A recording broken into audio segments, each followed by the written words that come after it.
My stepmom plotted to move her son into my house during my vacation. So I left a surprise. They walked in to find my lawyer, a judge, and eviction papers with their names on it. Your support is everything to us. Please subscribe, and while you're at it, tell us where you're watching from. We love connecting with you all. I was 3 days into my Puerto Rico vacation when my neighbor Juliana sent me a video that made my blood run cold.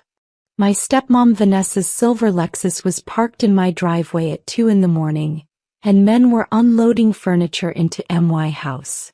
The house I'd scraped together every penny to buy at 28 years old while working double shifts as an ER nurse. Girl, they been here since midnight, Juliana's text read. Moving trucks and everything. I didn't know you was expecting company. My hands trembled as I watched the grainy footage. There was Vanessa directing traffic like she owned the place, her son Lucas trailing behind with boxes. Lucas, the 32-year-old man-child who'd never held a job longer than 6 months and still asked his mama for gas money. I immediately FaceTimed my best friend Daisy. They're moving into my house, I said, my voice cracking. While I'm gone, Van is actually moving Lucas in. Say what now? Daisy's face filled the screen, her braids wrapped in a silk scarf. How'd they even get keys? That's when it hit me. Last month, when Dad had his heart surgery, Vanessa insisted I give her a spare key, just in case of emergencies. I'd been so worried about Dad, so desperate to help, that I hadn't questioned it. She'd played on my love for my father, weaponized my concern. I trusted her, I whispered, watching the video loop again. I actually trusted her. Let me take you back 6 years, to the day my world shifted on its axis. I was 22, still mourning my mama who'd passed from breast cancer just 8 months prior. Dad met Vanessa at a grief support group, or so he claimed. Looking back, I think she targeted him.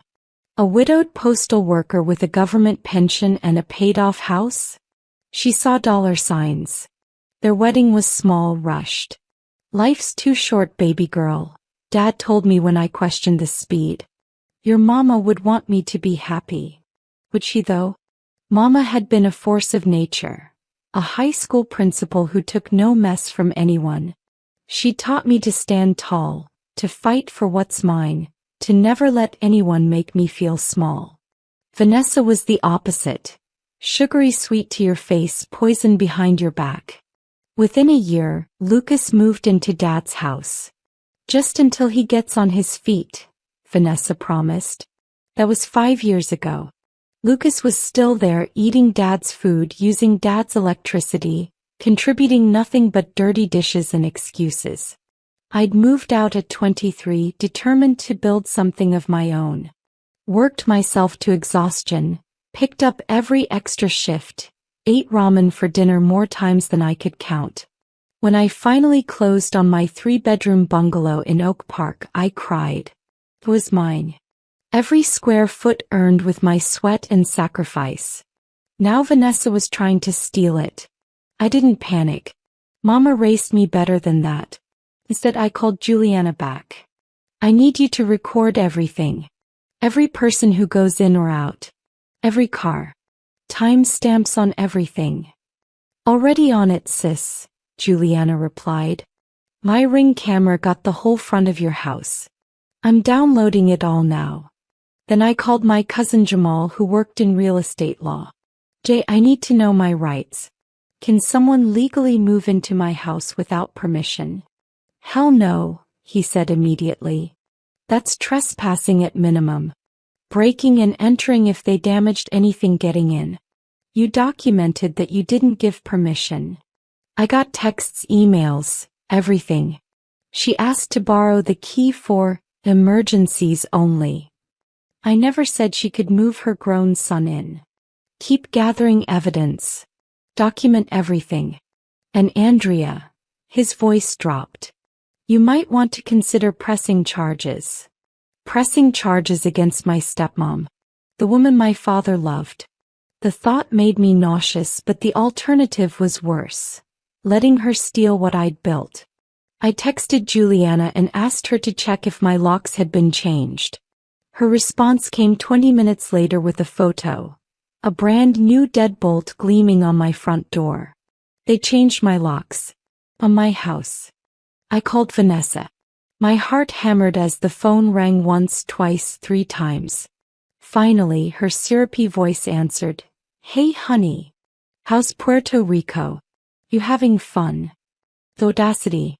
The sheer, breathtaking audacity. Cut the act, Van. I know what you're doing. Silence. Then, I don't know what you mean. My neighbor sent me videos. You're moving Lucas into my house. You changed my locks. Oh, that. She laughed, actually laughed. Baby, don't be dramatic. Lucas just needed a place to stay for a little while. His apartment building got bed bugs and you weren't using the space anyway. I figured you wouldn't mind helping out family. Family. The word tasted like ash in my mouth. You don't get to decide that, Vanessa. It's my house. Get him out. Now. Or what? Her voice turned cold, the mask slipping. You gonna kick your brother out on the street? What would your daddy think about that? He's still recovering from surgery, you know. All this stress wouldn't be good for his heart. There was the threat. She was using my father's health as leverage, knowing I'd rather swallow glass than do anything to hurt him. I'm coming home, I said. Suit yourself. But Lucas ain't going nowhere. He gave me that key, Andrea. That means I had permission to be here. And possession is 9/10 of the law, baby. She hung up. I spent that night in my hotel room, rage and grief warring in my chest. I'd worked so hard, sacrificed so much. And Vanessa thought she could just take it? Because I was young? Because I was kind enough to trust her? At 3 a.m. I made a decision. If Vanessa wanted to play dirty, I'd show her what dirty really looked like. But I'd do it the right way. The legal way. The way that would hold up in court and protect my father from her manipulation. I called my girl Daisy, who answered groggily. This better be good. I need you to do something for me. I need you to go to my house tomorrow morning, knock on the door and record what happens. See if Lucas or Vanessa will talk to you on camera. You want me to get them to incriminate themselves. Exactly. Bring some flowers or a gift. Act like you didn't know they were there. Get them talking about how long they plan to stay, whether I gave permission, all of that. Girl, you devious. I love it. I could hear the smile in her voice. But what are you gonna do? I'm cutting my vacation short. But not coming home yet. I got some calls to make first. Starting with a real estate attorney who specializes in property disputes. The next morning, while Daisy executed phase 1, I sat in a lawyer's office via Zoom. Attorney Patricia Morrison listened to my story, watched the videos, read the text. You have an excellent case, she said finally. Patricia laid it out for me with clinical precision. What they've done is called unlawful occupation. You never gave written permission for residency. You never accepted rent. The key was for emergencies, which is provable through your texts. They've effectively broken into your home and are now squatting. Can we get them out? Absolutely. But it needs to be done correctly. We'll need to file for emergency eviction proceedings, get a court order, and have them legally removed. Based on the evidence you have, we can fast-track this. I have a colleague, Judge Martin Reeves, who handles these cases. He's tough but fair. How fast? You land back in Chicago on Thursday. If we file tomorrow, I can get you a hearing by Saturday morning. They'll never see it coming. Something fierce and hot bloomed in my chest. Justice. Real, legal, undeniable justice. Over the next 2 days, we built an airtight case. Juliana's camera footage showed 17 trips in and out of my house over 3 nights. Daisy's recorded conversation with Lucas was gold. He admitted on camera that Mom said it was cool, and that they plan to stay as long as we need. No mention of asking me. No mention of paying rent.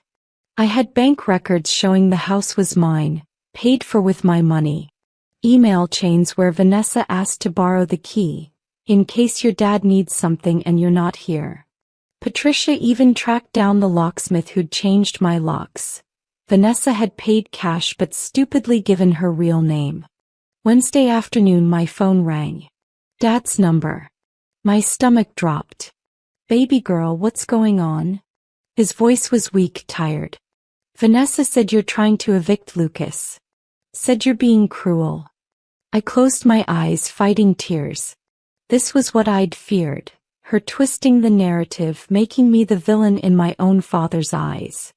Dad, she moved Lucas into my house without asking me. I was on vacation.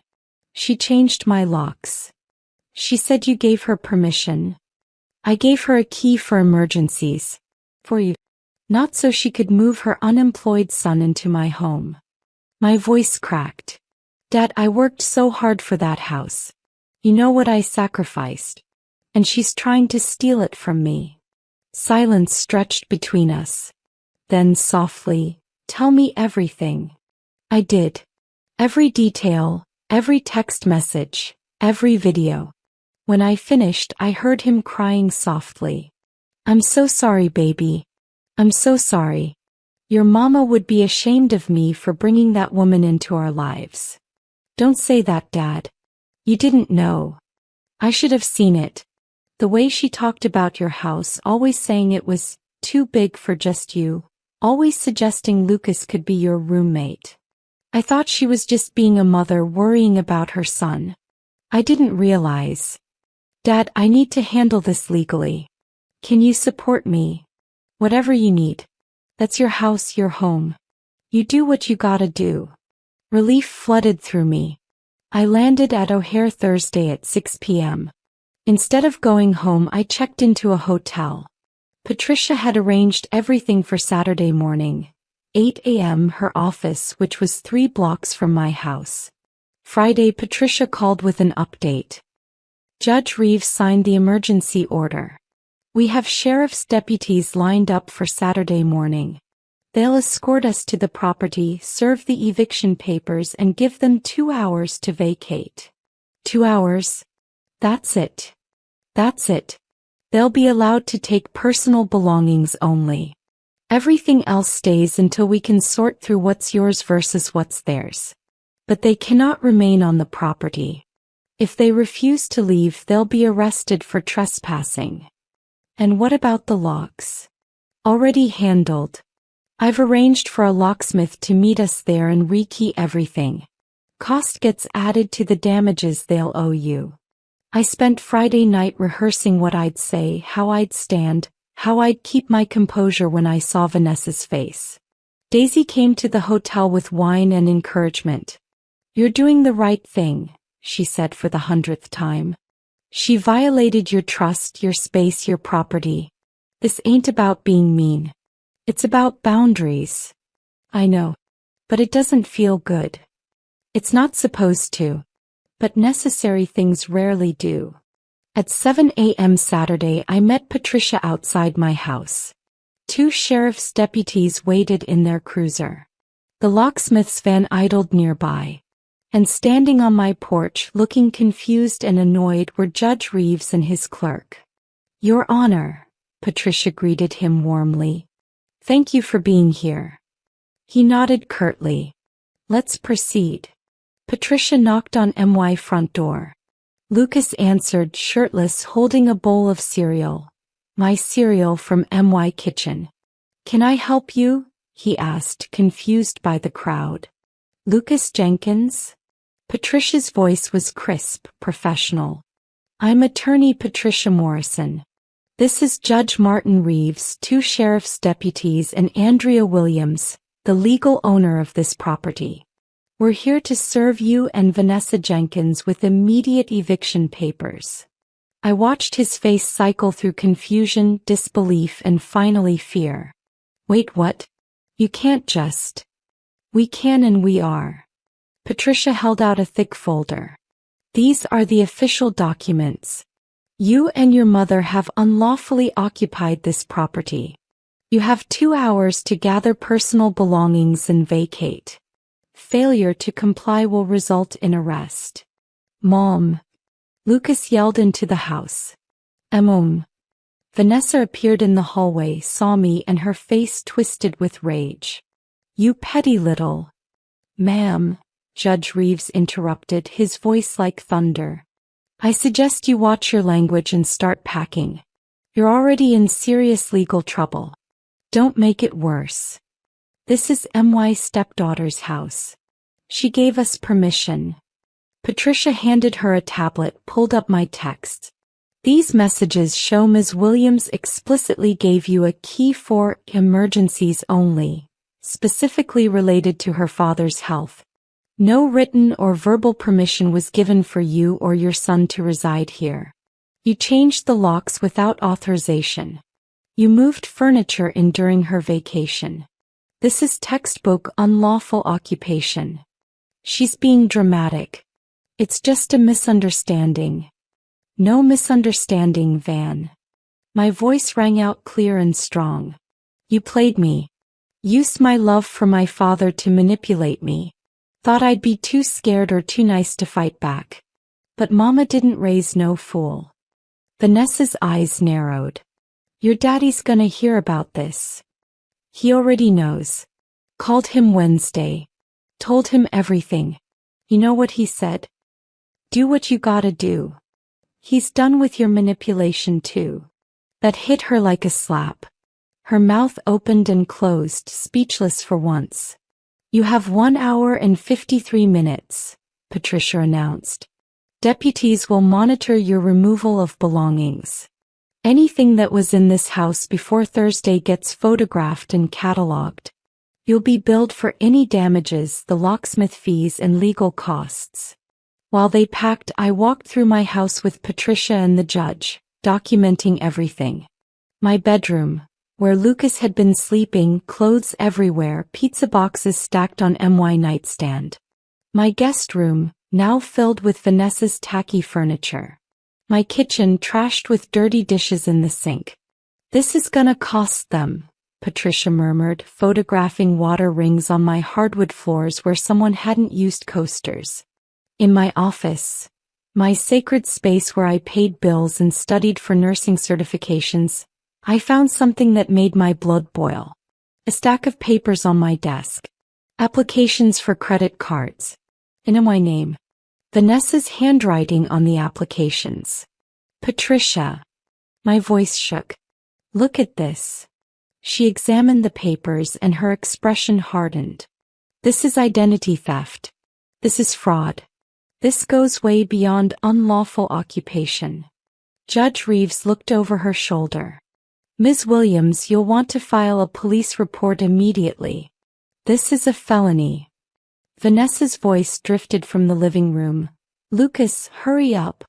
We ain't got time for you to fold everything. I walked into the living room holding the credit card applications. Van, we need to talk. She saw the papers and went pale. You were going to steal my identity. I held up the applications, hands steady despite the rage coursing through me. Taking my house wasn't enough. You wanted to ruin my credit too. That's not, I was just, Vanessa stammered, trapped. You were just what? Filling out credit card applications in my name for fun. Patricia stepped beside me. Ms. Jenkins, I strongly advise you to stop talking. Anything you say will be used against you in criminal proceedings. Criminal. Lucas looked at his mother, betrayed. Mom, what did you do? Shut up, Lucas. No, I'm not shutting up. You said Andrea gave us permission. You said this was family helping family. You didn't say nothing about stealing her identity. Deputy Jackson cleared his throat. Ms. Jenkins, based on what we've witnessed here today, we're going to need you to come down to the station for questioning regarding identity theft and fraud. Vanessa lunged at me then, fury overtaking common sense. You ungrateful little, after everything I've done for your father. Deputy Martinez stepped between us instantly. Ma'am, that's enough. One more outburst and you'll be arrested right now. Everything you've done for my father?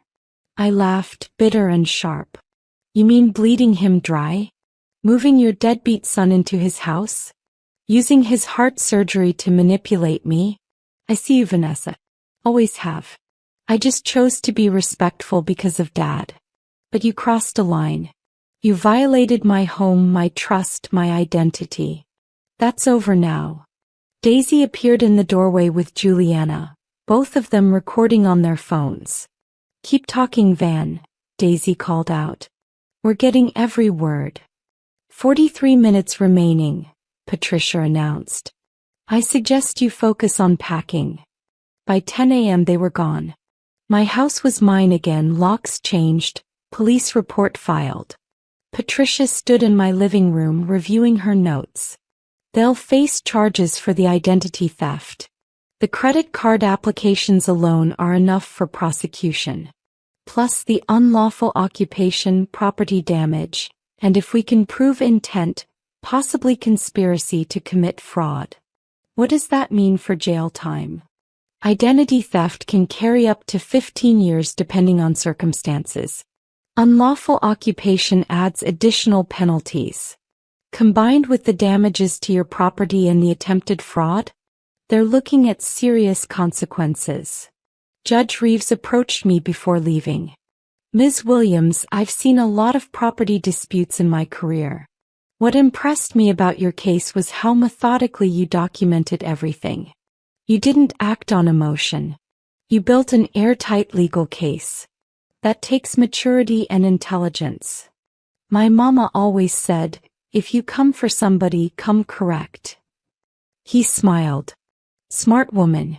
You did her proud today.